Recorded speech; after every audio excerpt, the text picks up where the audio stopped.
Here are 5 reasons why adult children leave their parents, as well as some things you can do to prevent this from happening. Have you ever considered the possibility that the actions you are taking could result in your adult children dropping out of your life? There are various instances in which the distance does not occur entirely at once. It starts with insignificant decisions, behaviors that are repeated over and over again, and emotional wounds that never fully heal. In later years, parents who gave their children everything throughout their formative years are frequently taken aback when they discover that they have been marginalized, excluded, or gradually cut off from their offspring. However, here is the harsh reality. Adult children almost never leave their parents without a reason. Even if that reason has been kept a secret for years, we are going to delve into 5 causes that are not immediately obvious but have a significant impact on the reasons why adult children emotionally or physically remove themselves from their parents in this video. A few of these might take you by surprise. Some may be particularly close to home, but each and every one of them is significant, because you should stick around until the very end if you recognize any of these tendencies in yourself, even if it's only slightly, due to the fact that the information you will acquire has the potential to not only preserve your relationship with your children, but also to mend previous wounds, enhance your communication skills, and establish the kind of tie that endures through every stage of life. Let's get started. To start, guilt tripping or emotional manipulation is the first offense. No child ever grows up with the intention of separating themselves from their parents. On the other hand, for many adults, it is not a single intense conflict that causes the gap. The steady burn of emotional shame is what prevents them from ever being able to breathe at all. It is in the calm, ordinary talks that guilt tripping manifests itself. It's when I finally realize that you have stopped calling me that I miss you. The more I love to see you, the more I realize that I don't matter as much as I used to. In addition, despite the fact that these expressions may originate from a place of hurt over time, they come across as more of a trap than a welcome. When they reach adulthood, youngsters, particularly those who are juggling employment, marriage, or children of their own, start to experience the feeling that nothing they do is ever sufficient. That strings are attached to each and every visit. In the end, each and every phone call results in an emotional toll. In addition, the emotional toll is cumulative. It develops into fear. It is then avoidance. It is not because they do not care, but rather because caring always comes with a price, and they will continue to phone until the day they stop calling altogether. I will never forget David, a 68-year-old man who had a profound affection for his daughter. But whenever she failed to show up for a scheduled visit or was tardy, he would make comments along the lines of, "I guess you've got more important people now." His belief was that he was being truthful. In her mind, he was trying to discipline her. Over time, she gradually stopped coming over, not because she was angry but because she was exhausted. The sad irony is that guilt is typically used by people who have the experience of feeling unwanted. But the result that it has is the exact opposite. People move further away as a result of it. The desire of adult children is to be wanted, rather than to be required out of responsibility. They do not want to feel as though they are continuously disappointing someone they love, rather, they want to feel as though their presence is sufficient. As soon as they do not experience that, they begin to take measures to safeguard themselves. There are occasions when that appears to be a short text. There are moments when it appears to be silence. You should ask yourself, have I been using guilt to get closer to my children? If you have noticed that they are pulling away from you, is it possible that I have caused them to feel guilty about having their own life? Are my remarks the result of a desire for control or love? This is not the same as using your sentiments as leverage. There is a distinction between revealing your feelings and leveraging them. One encourages the formation of connections. It is drained by each other. True love allows people to take a breath. You should also make sure that your love is perceived as a location where your adult children may find solace, rather than a burden that they are required to bear. If you want them to grow closer to you, disregarding one's own independence or boundaries is the second offense. in the shortest amount of time.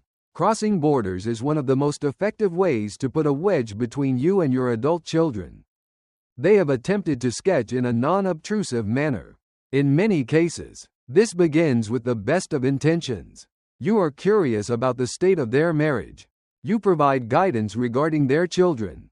Because it's just relatives, you simply show up without prior notice. However, at this point in time, your adult child does not experience feelings of love.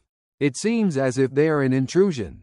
The reason for this is that when your children become older, here is the truth, they create their own life for themselves.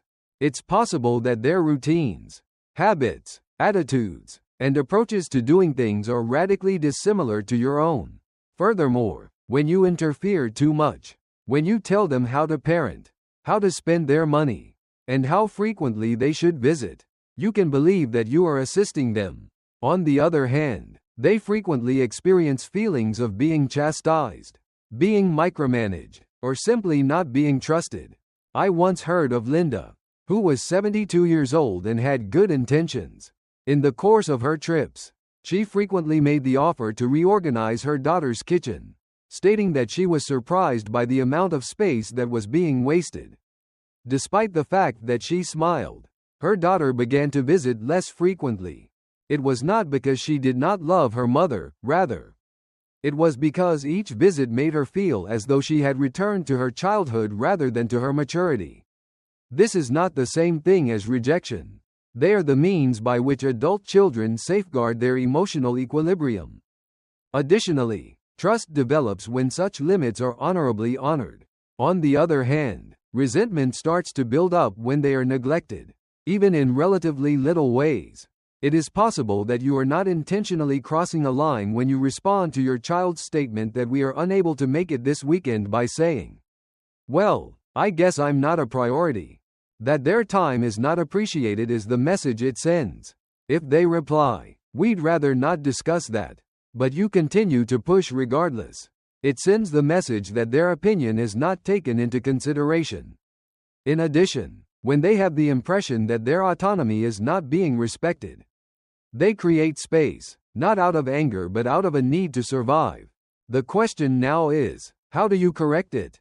The first step is to listen and pay close attention to what they have to say about what they require. The boundaries should not be taken personally. Consider them to be indicators of a healthy relationship between adults. Do not hesitate to inquire. Is it okay if I offer some thoughts?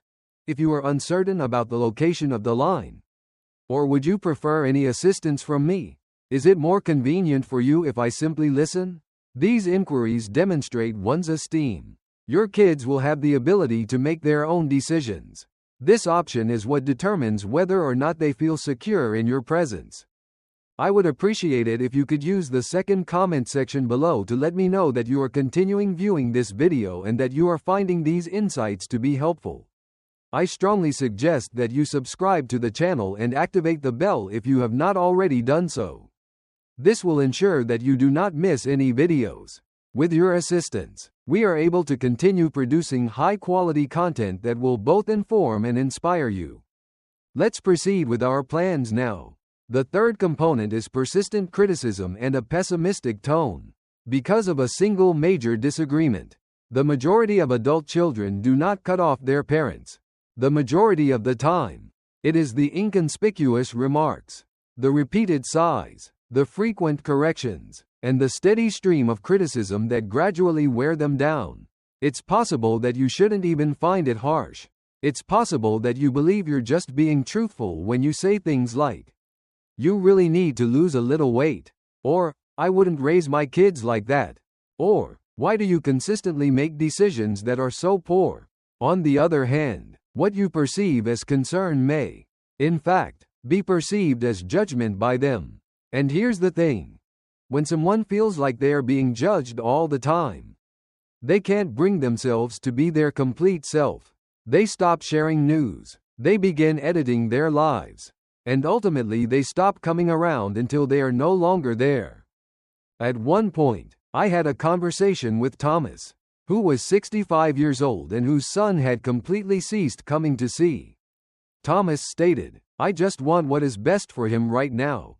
However, upon deeper inspection, we find that almost every conversation that took place between them ended with a criticism of his profession, his hairdo, or even the manner in which he filled the dishwasher. There was a lack of love for his son. It appeared to him that he was being evaluated. For negativity to be harmful, it is not necessary for it to be loud. Your tone of voice and the way you pause before responding, as well as the way you say things like, "Well, I never would have done it that way," are possible manifestations of this. Furthermore, over the course of time, those negativity patterns weaken trust. The way they behave gives your children the impression that they will never be good enough and that nothing they do will ever be exactly perfect. This does not mean that you are unable to have opinions. However, this does not imply that you should act as if everything is perfect.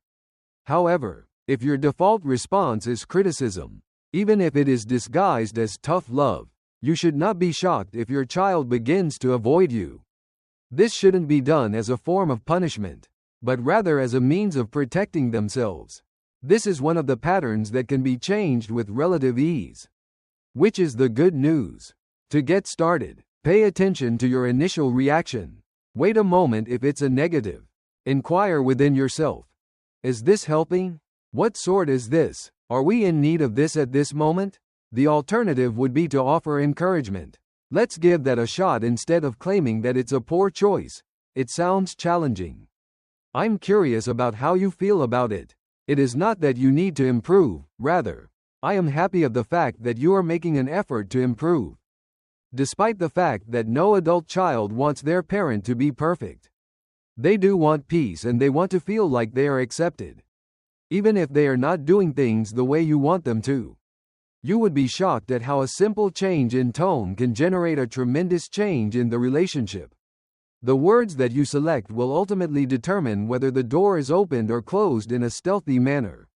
Ensure that your voice is one that they would like to hear when they get home. Take their support for granted. Which is the fourth offense. One of the most distressing reasons why adult children withdraw from their families is when they start to believe that their function within the family is to give. But they are never allowed to receive. There are numerous varieties of support. Perhaps it's an emotional response. Your child is someone who will listen to your complaints, offer you comfort when you are feeling low, and assist you in working through memories that are unpleasant. That may be a useful thing. Your visits are driven to you. They assist you with technology, and they take care of your paperwork. Or it could be a financial issue. They pay for some of the expenses, provide assistance with domestic requirements, and pay for meals. They contribute in the beginning because they want to, because they love, and because they are committed to the cause. On the other hand, the dynamic shifts from one of love to one of obligation when the act of giving is not acknowledged. Thanks, or, even worse, anticipated. For example, Daniel, who was 82 years old, relied on his daughter to assist him in managing his appointments and meds. She came over 3 times a week, but when she asked if she could skip one day to relax after a busy work week, his response was, "I guess I'll just figure it out myself. Like I always do." She frequently inquired about this possibility. At that moment, she did not utter a single word. Nonetheless, something was shifting within her. In the course of time, that shift turned into distance. It wasn't because she didn't care, rather, it was because she began to feel as though she was doing a job that she couldn't get out of. The fact of the matter is that even the most loving child will begin to withdraw from the connection if they experience feelings of being invisible. When someone's time, effort, and sacrifices are treated as if they are a present rather than a gift, no one wants to feel as though they have been used. In addition, when adult children have the impression that their assistance is being taken for granted, it is not long before they either lessen the amount of support they provide or completely stop providing it. Although this does not mean that you should not seek for assistance, it does mean that you should show thanks for the effort that they have put forth. Say your gratitude. Make it clear to them that the things they do for you are recognized, appreciated, and not taken for granted. Additionally, wherever it is feasible, look for methods to reciprocate. Although you might not be able to contribute monetarily or physically, you can still listen. They are able to inspire. Wisdom can be offered by you. With their hectic lives, you have the potential to be a source of warmth, laughter, or tranquility, mostly due to the fact that in healthy relationships, assistance should be reciprocal, regardless of how old the parties involved are. I would appreciate it if you could use the fourth comment section below to let me know that you are continuing viewing this video and that you are finding these insights to be helpful. I strongly suggest that you subscribe to the channel and activate the bell if you have not already done so. This will ensure that you do not miss any videos. With your assistance, we are able to continue producing high-quality content that will both inform and inspire you. Let's proceed with our plans now. Fifth, a refusal to mature or accept responsibility for hurts that have occurred in the past. There are instances when the most profound silence from an adult child is not a result of what is occurring at the present moment, but rather of something that was never recognized many years ago. Perhaps the way you dealt with discipline was the cause. It's possible that they couldn't forget the nasty comment they made. Perhaps it was the way in which you dealt with their other parent or the way in which you replied when they require your assistance the most. Perhaps you won't even remember it at all. It's possible that you had valid reasons or that you believed they had moved on. But the harsh reality is as follows. Eventually, if your child is carrying unresolved sorrow and you continue to act as if nothing ever occurred, they will pull away from you.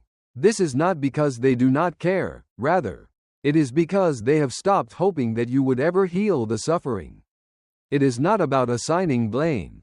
The issue is one of ownership.